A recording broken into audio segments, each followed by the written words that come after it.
accepting the fact that you're not going to be everybody's cup of tea. I think the Virgo in me struggles with I need everybody to like me. Why don't you like me? I'm going to prove to you that you need to like me. Like, there are so many moments in my life, acting, real estate, all of these things that I just wish I knew that's an impossible expectation to set on yourself. Welcome to the Success Blueprint podcast, where we dive deep into the world of entrepreneurship and success. Join us in uncovering the stories behind the triumphs, challenges, and invaluable lessons learned by today's most inspiring entrepreneurs. From real estate moguls to tech innovators, we explore the secrets to their success and share actionable insights to help you on your own journey. If you're looking to unlock your full potential and achieve your dreams, you're in the right place. Get ready to be inspired, motivated, and empowered to take your own entrepreneurial endeavors to the next level. Welcome everyone to the Success Blueprint, where we take everyday stories of how people have achieved their success and created lives that are worth living and share it with you on how they got there. She's graced the stage at Juilliard, appeared on hit TV shows like Modern Family, Gossip Girl, Orphan Black, and Netflix favorites like Working Mom and Running Point. And now she's turning her creativity as a real estate agent towards helping others shine online. Today's guest is proof that reinvention does not mean leaving your passion behind. It means expanding it. From Calgary to New York, Los Angeles to Nashville, where she lives with her husband, son, and German Shepherd, Jessalyn has built a career that blends creativity, strategy, and authenticity. After specializing in new development and functional living in real estate, she's taking everything that she's learned from the world of performance, real estate, and marketing and poured it into a new venture, helping real estate professionals master their content and show up with the kind of authenticity that actually attracts clients. When she's not working with clients or curating her own fun content, you'll find her laughing at stand-up shows and hunting down the best sushi spots in town. I love sushi as well. So Jessalyn, welcome to the show. I cannot wait to dive into your story and share it with our audience. Oh, so thank you so much for having me. Thank you so much for joining us.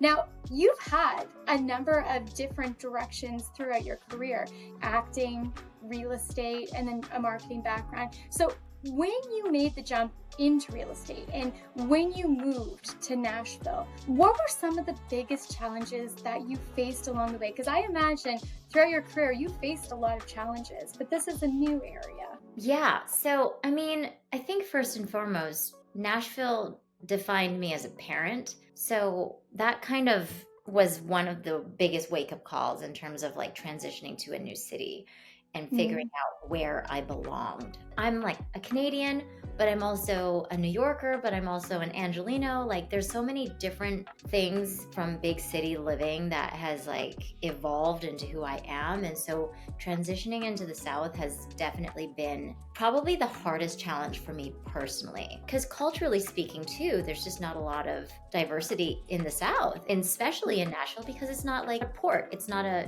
place where people, immigrated to from overseas or whatnot in Asia. So yeah, that was like probably my biggest thing, was the culture shock of the South and figuring that out too. And then on top of that, having a baby. Welcome and dive in. I know about a year and a bit ago, we were actually at this time last year, I was in Nashville for one of my best friend's birthdays. And I remember the guy who was driving us in the Uber, he was literally saying the very same sentiment, that obviously the tourist side is very multicultural, but the actual living side of Nashville is not that diverse. So I can imagine it would feel pretty different moving in there. Yeah, especially when you come from Calgary, it's a melting pot of, all walks of life. So yeah, big change. I can imagine. Now, when you did make that change, looking back, was there like a single moment that you can remember or a turning point where you knew that you needed to reinvent yourself? Whether it was, before you moved there or right when you moved there, do you recall that time? I think it was like just in terms of the turning point in terms of real estate to my new thing, or both, because you've been successful in kind of finding your way with both. Right. So I always knew, acting is such a volatile industry. So getting older and learning that like I can't keep chasing something that is not going to ever like be sustainable realistically, unless you're like the top 1%, you know, it's very challenging. So with real estate, yes, I've enjoyed building houses. Like I develop houses with my husband and we have a really great team that we work with. I just knew I wanted something a little bit more. And knowing also that my creative, you know, my artistry wasn't being exercised on a daily basis, I was just kind of struggling. So it made me try to figure out, where do I belong? First of all, as an individual, feeling like I have a sense of identity in the South, but also how do I flex my creative muscle in a way that I know I want to, and I'll still enjoy doing that, you know, and it's still a work in progress, trying to figure out how I'm going to be blending the two worlds together. But yeah, it was only until recently, I want to say in like the last 6 months, that I've realized that I need to like hone in on something new that's going to excite me. I think that is very interesting, saying honing in on something new that's going to excite you, because we as entrepreneurs, and very honestly, whatever stream you're talking about, whether it's the acting, the real estate development, being in the real estate space, or even past when you were a dancer, all of those, you're very much an entrepreneur in some capacity or another, because you're basically in charge of yourself. And as an entrepreneur, you can get really depleted. It's very easy to fall out of love with what you were doing before. So I love that you're talking about honing in on something that you do want to do, that would reinvigorate you and that you would love to do. I think that's important. It's so challenging because here's the thing, at the end of the day, I have to step up and help support my family.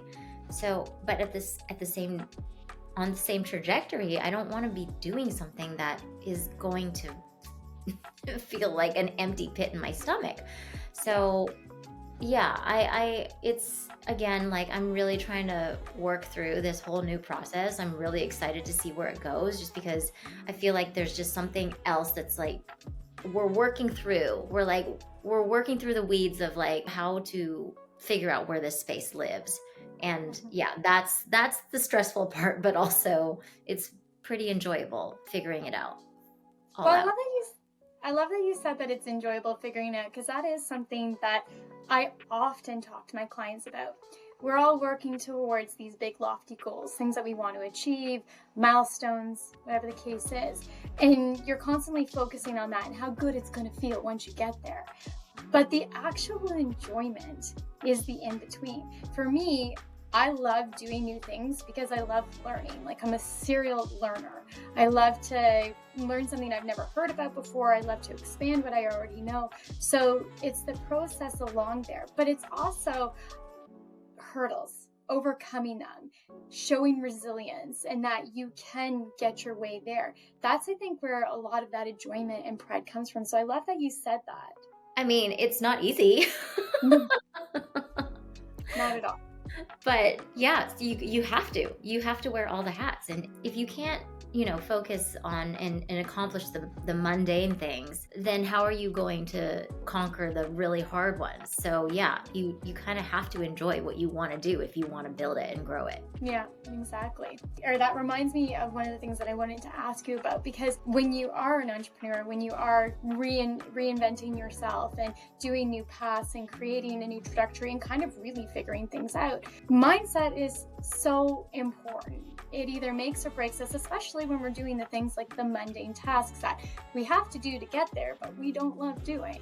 So what is, or what has been, the most difficult mindset hurdle that you've had to overcome in your entrepreneurial journey? Imposter syndrome. I was talking to one of my coaches yesterday, and she goes, you have to get out of your head in terms of like, I have these crazy people in my brain that say, what are you trying to do, proving to other people that you belong in this space and that you belong, like, you deserve to be doing what you're doing. I'm trying to convince other people that I'm worthy of showing up and actually like providing the services that I want to provide. Like, the amount of insecurity that I have on a daily basis. I think that is like the biggest struggle, is like I'm the one person that is getting in the way of myself.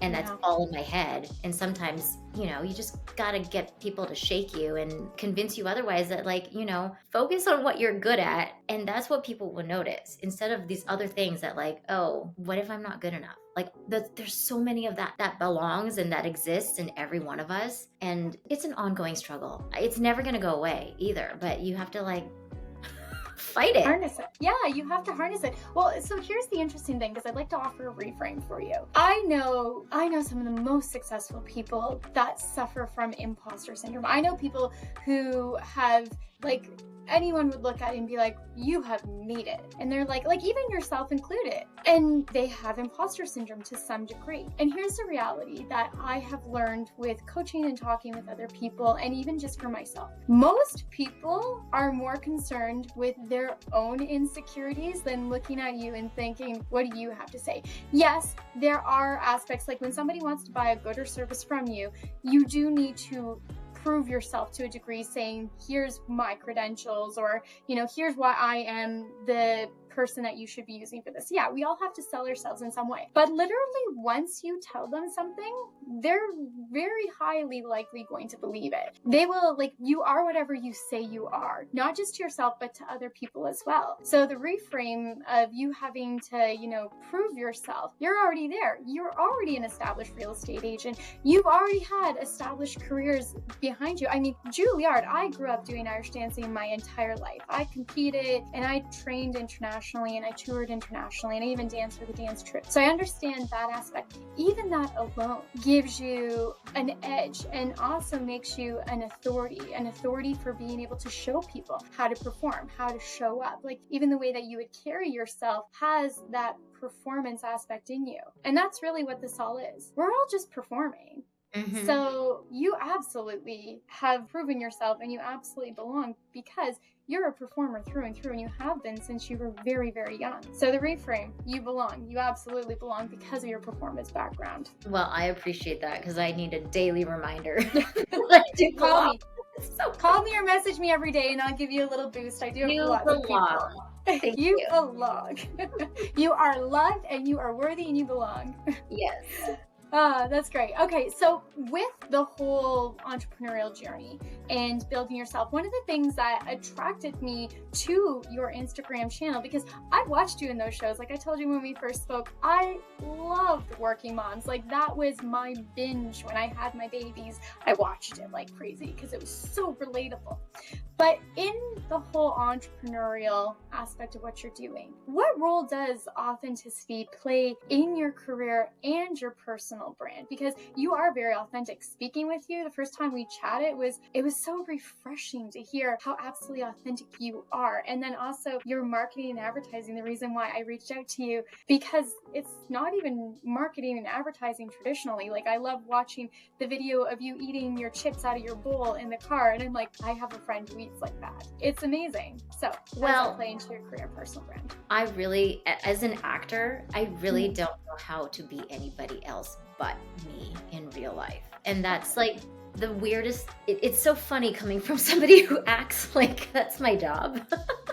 That I put on all of these other hats. But like, honestly, when I've been in situations where I've felt like I didn't feel like I was showing up as myself, those were the lowest moments of my life in like social settings and whatnot. So, everybody, especially in real estate, there's this perception of, a luxury agent, or like you have to show up professionally and wear the blazer and give all of the, give this idea of who you think people want you to be. And it made me hate showing up online. And I was battling it for so long. And now I'm at the place where I'm like, I kind of just have to do this for myself and not for anybody else, and that's what has probably been the most relatable thing, is I'm saying things or doing things that people probably wouldn't be doing or saying. And that's what's affecting them in probably a good or bad way. I don't really care. But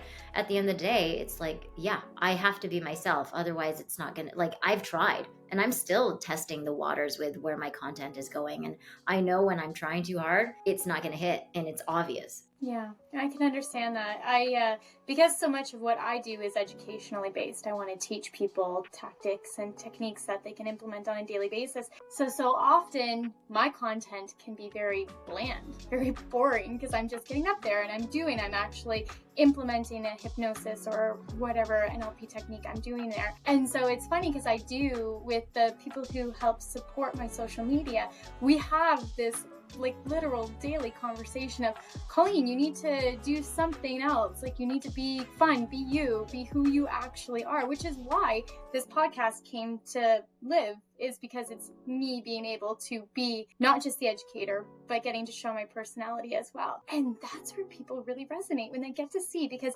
people like to work with others who they know, like, and trust and feel similar to them. So, watching you, I've seen like little habits that I do too. And I'm like, oh my God, like there's a connection there. And that makes you want to talk to somebody and want to make them work with you too. So I can absolutely understand why it brings in clientele towards you, because they want to get to know you more because they feel connected to you already. Yeah, like that lines up with everything in the acting world too.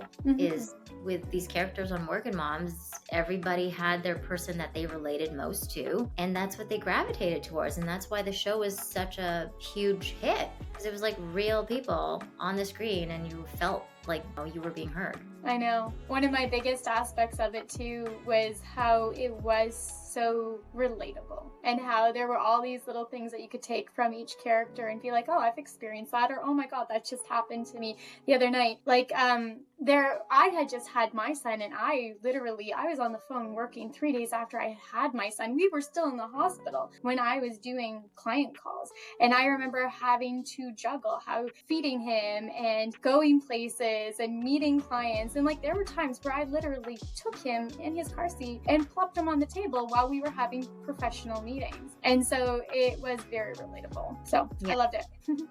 Now, a lot of real estate agents, it's one of those things where you see there's the new generation, the old generation, and then the in-between generation.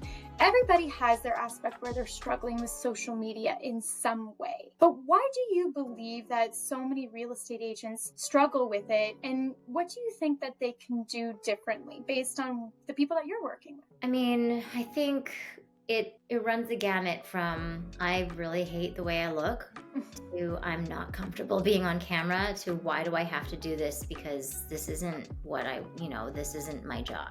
I think the struggle is just like it's just all too consuming, because as a realtor, you're already wearing so many hats. Like you're an expert in negotiating, writing contracts, inspections, like all of this stuff that you already have to do.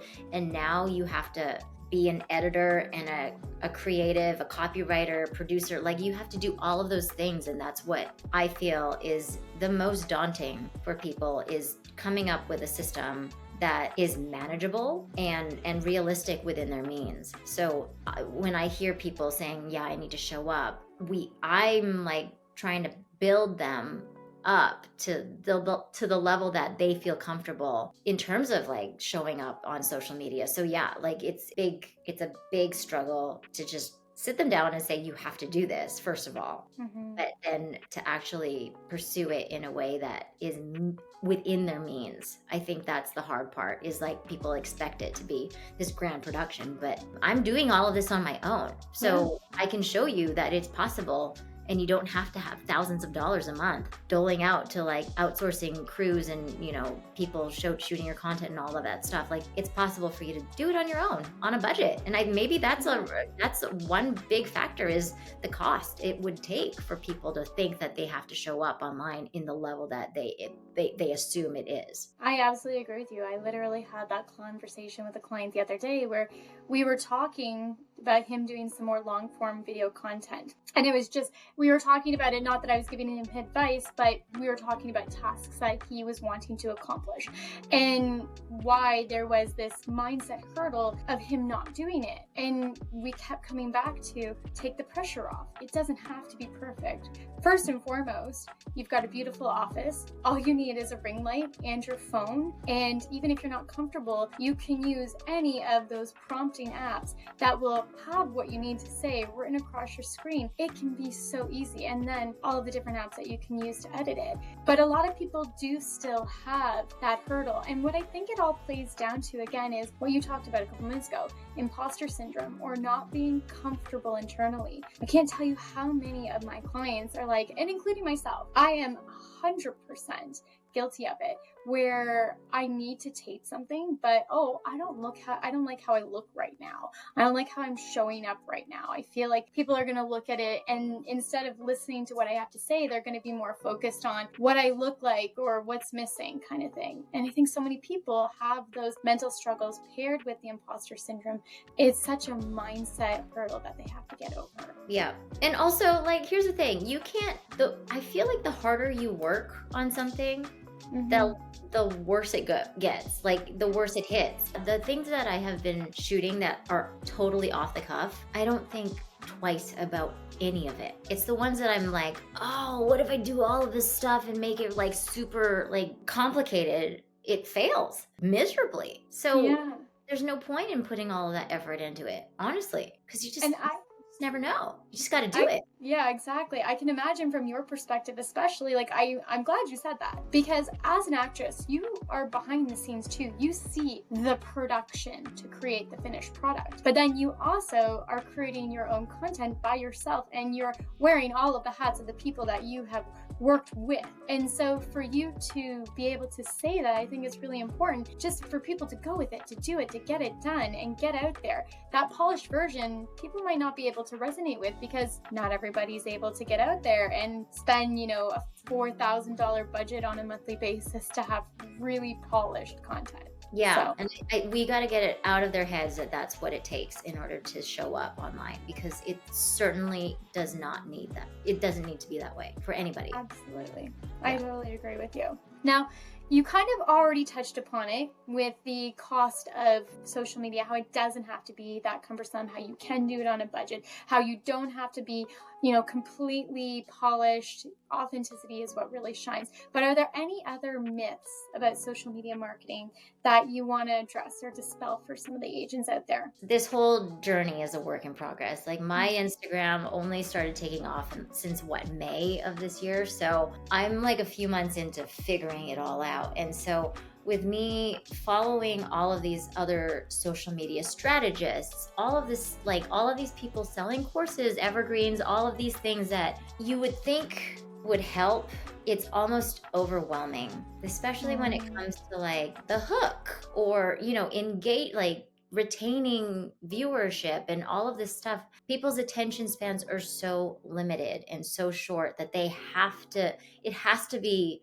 something that stands out of the crowd. So I don't know. I like really struggle with the fact that there are all of these people trying to like tell you how to show up and do this, but it might not be real to you. It might not impact you. Like, if it doesn't affect you, then it's certainly not going to affect the people that you're trying to reach. And I think that's a big struggle, is because there's so many people trying to sell their business in that sort of way. But at the end of the day, it's still you. So just listen to yourself and forget about all the noise, because sometimes I look at these things and I'm like, how am I supposed to translate that into the world of real estate or what I do? Like, none of that makes any sense. Am I talking off the rails? Because I'm just kind of like frustrated with where social media is and how people are trying to tell you what to do. But I'm like, okay, but it still doesn't feel like me at the end of the day. So I don't know. No, I understand exactly what you're saying. So here's the reality of what social media is.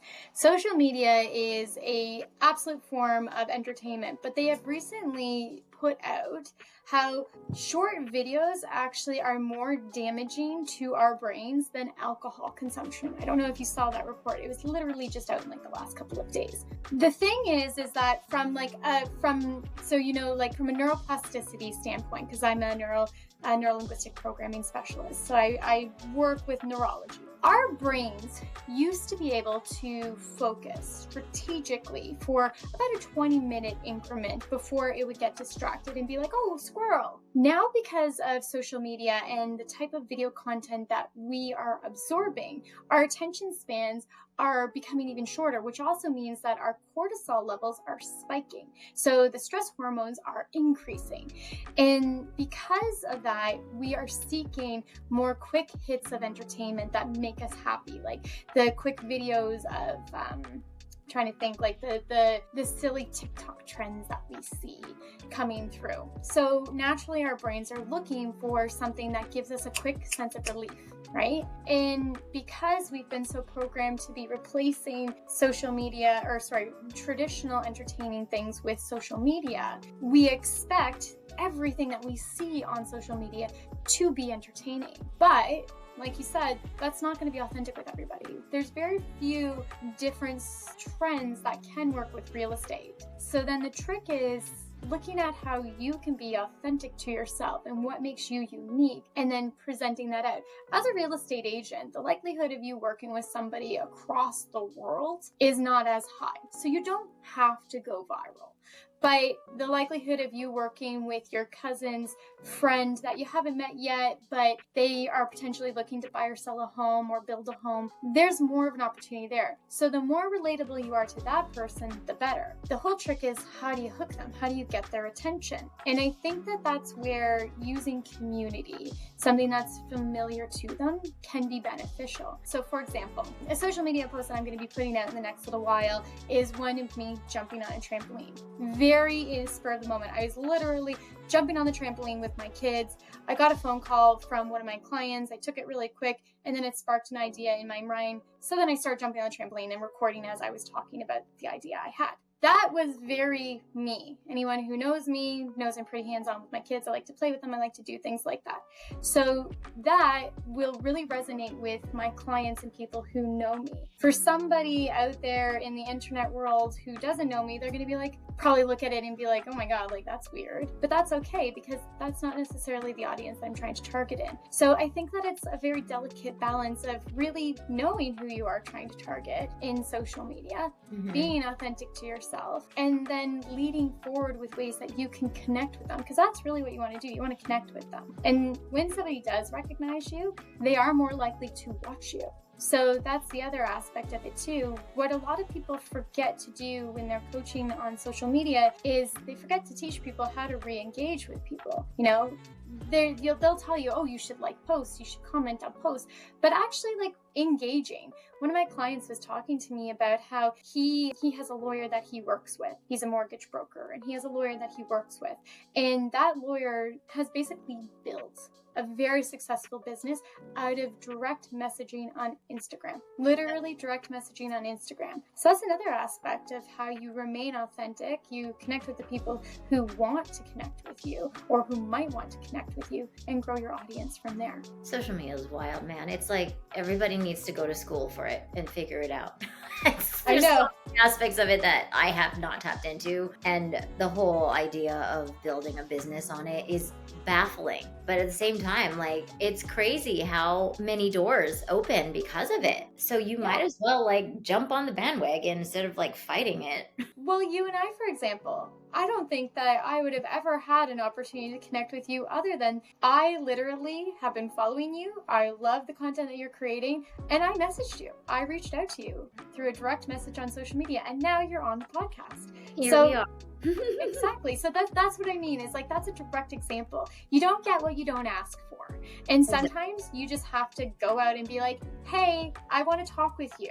And then that makes people feel good. Because also, one of the biggest things that people are missing, especially right now, is connection. So many people feel lonely. Even when they are surrounded by others, they feel lonely. And that has been something that social media has created, because, you know, you see the curated lives of others and it looks so glamorous and so awesome. And then you feel shitty about yourself because you're not living that life. Neither are they, but you're not living that life. And it creates a bigger level of feeling lonely. So when you do connect directly with people, it's like saying to them, I see you. I'm taking interest in you. I want to talk to you. I want to know you.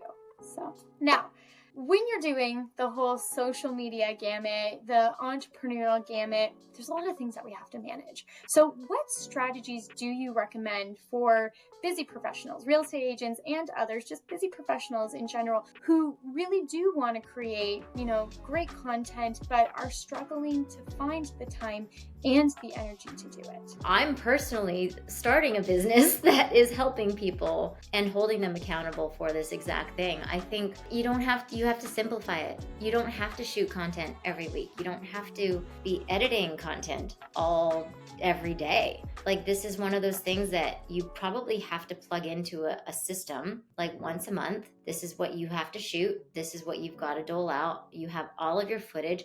You get it done in one day so that it's done. And then it's just sitting there for you to pick from, or for me to pick from, because I'm helping you out or whatnot. So just like anything else, I feel like you got to make it a priority. And if time blocking is how you manage your day-to-day system and workflow, then you got to figure out a time and block it in there every month to see it through. I feel like it's like another piece of the puzzle that it has to function with everything else. It can't just be put off to the side and then you complain that you don't have time to do it. When you had time to go to the gym, you had time to spend all of your paperwork, all of that stuff. You have time to do all this stuff. Make the time. Yeah. And that you cannot wrap your head around it if you're refusing it to begin with. No, I agree with you. And I love that you mentioned the time blocking for two reasons. Number one, if you do not put the intention out there and actually carve it out, the likelihood of you doing it is 5% from a neurology standpoint. So even just doing that time blocking, putting it in the calendar and being like, here's the amount of time I'm going to do, so important. Other aspect why I love the idea of time blocking. So from a performance standpoint, as a performance coach, there are certain time increments where you will be in a flow state, or you will perform at your best. So our brains naturally have the different hemispheres. After a 90-minute period, that part of your brain becomes depleted and is no longer functioning at its highest performance level. So when you time block, you should time block in 90-minute increments. That also creates a bandwidth. So I don't know about you, but if I know that I have an hour to tape a single video, I will take the full hour to tape the single video, because I'll be like, oh no, I gotta do it again. Oh, I didn't say what I wanted to say. I gotta say this again. I'm gonna do it. But if you give yourself a 90-minute block, your brain will function at its highest peak, and then it will also give you a bandwidth or a strategic amount of time to get those videos done. So say you want to get 9 videos done, 10 minutes per video. You know that you only get 10 minutes per video. So even if one video is not absolutely perfect, which for authenticity purposes does not have to be, you will push forward and go to the next video. It's a way of holding yourself accountable. So I love the whole time blocking idea. I think that it is so important, and absolutely hope that all the listeners out there, if you take nothing else from this conversation, like Jess said, time block, because then you actually will do it. So yeah, I'm on this whole path of time blocking now, and I'm like, cool.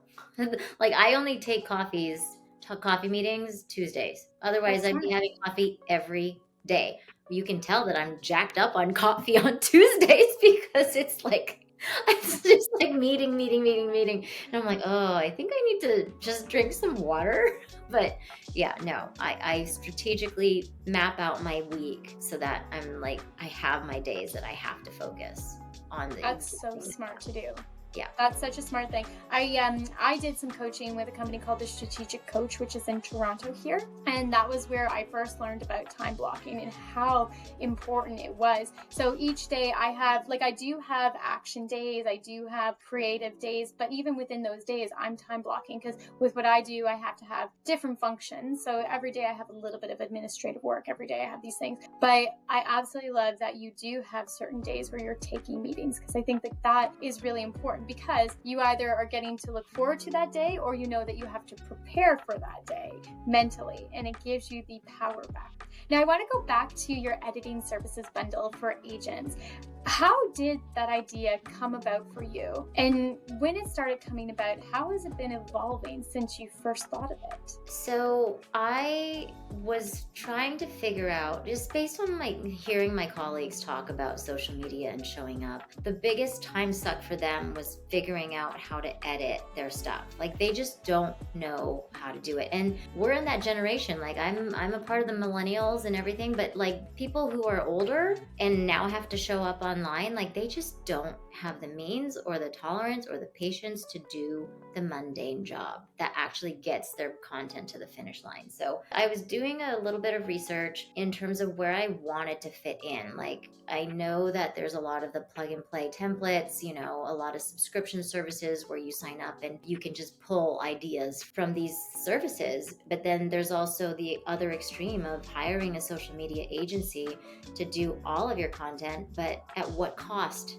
does that come? You know, like, that's thousands of dollars a month that some people are spending. And I know that there's editing services out there. Like, I know they exist and whatnot, but then when I actually see their content, this is almost too clean. It's almost way too professional for somebody to relate to. And also their pricing was probably not as realistic as where I'm sitting right now, because I'm still like testing it out. You know, I have some guinea pigs that I'm working with. So I ended up trying to figure out how to collaborate with specific people who know me from my social media, see what I'm doing, and actually wanting to implement that into their own personal brand. So I figured out a way for it to be, okay, let's focus on your goals and let's hone in on the content that you are comfortable doing, first of all, and let's build an idea and a plan every month you can execute, and you give me all of that stuff and I just finish it for you, send it off, and you can schedule it and you can post it. Like, that was the easiest way for me to figure out right now where I want to live. Like, I think I have these grand ideas that I want to build into a bigger system, but at the same time, I want to cater to the people that do not have the means to afford like the thousands of dollars. So that's where I'm very mindful of, like, okay, how do I work within what I know is valuable, but also without cheapening my service, you know what I mean? So that's like, that's where I'm, the fine line right now is like weaving through what I really want to do, but like, at what cost is it going to be for the client? I know. I understand that, because I myself have faced that hurdle as well, and trying to creatively approach it, because there are people that are going to come into you and say, I can only afford so many hundreds of dollars a month. And then there's going to be people who come to you and be like, I just love what you do. I can pay you like all of this money, and everybody in between. And it is finding that delicate balance of not cheapening yourself, but also being able to help those who truly can benefit from you. I'm a big believer in paying it forward, helping people, especially when they're struggling. I think, like, I've had some clients where I've been working with them and we've had to create some very creative financing structures, because I very much want to help them get to where they are. They're actually almost there too, some of them. And being a part of that journey is almost the payment itself, getting to see them grow and get there. But unfortunately, we all do need to eat and support our families, so we can't do it for free. So it's interesting and cool to hear you also relate on finding that delicate balance of catering to both sides of the client rosters. Like, if I had all the money in the world, I probably would be doing this for free. Yeah, same. I say that. I tell people that too. Like, I've got my financial strategy business, which is very complementary to my coaching business, because a lot of them are the same type of clientele feeding into each other. I love both sides of the business because I love helping people. And if I could do it for free, I would, because that's like getting to see somebody actually achieve something and making a fundamental change, or getting the text message of like, you helped change my life for the better. That's so good. It feels addicting. It's a different level of like euphoria when you're like, wow, I did something good out there. Yeah. So, yeah. It's a sense of accomplishment. I think that's what, like, that's my goal is. Yeah. That's what I define my success as, you know. Now, I want to ask a quick question, because you actually mentioned it that you were on a call with your coach. I think you said yesterday or today. So how important is the mental and emotional support from, you know, a coach or even your network in your personal and your professional development? I mean, I kind of fell into needing people because I'm an introvert. I'm a hermit. I operate solely on my own. in a lot of aspects of my life. So to have somebody outside of my own mind shaking me and giving me like tough love and feedback and giving me a different perspective has been so important and so vital for me to like figure out everything. I think it helps significantly.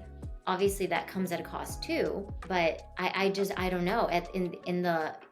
You're not the only person that's done it. Like I'm building a business, and I know there's other women out there that have done the same too. So I'm going to rely on them, and they're saying, hey, pick my brain, let me help you. And I am certainly going to take advantage of that right now, because I wouldn't know where to start if it weren't for them. Yeah. And I think that that's really smart. One of my favorite success stories with one of my clients was literally a woman that I met because I was on a podcast with her. And she had said for 10 years, she was resistant against having a coach. She was very she loved to learn and expand and do a lot of self-work, but she had never had a coach. And then we did coaching together, and she is now a coach herself.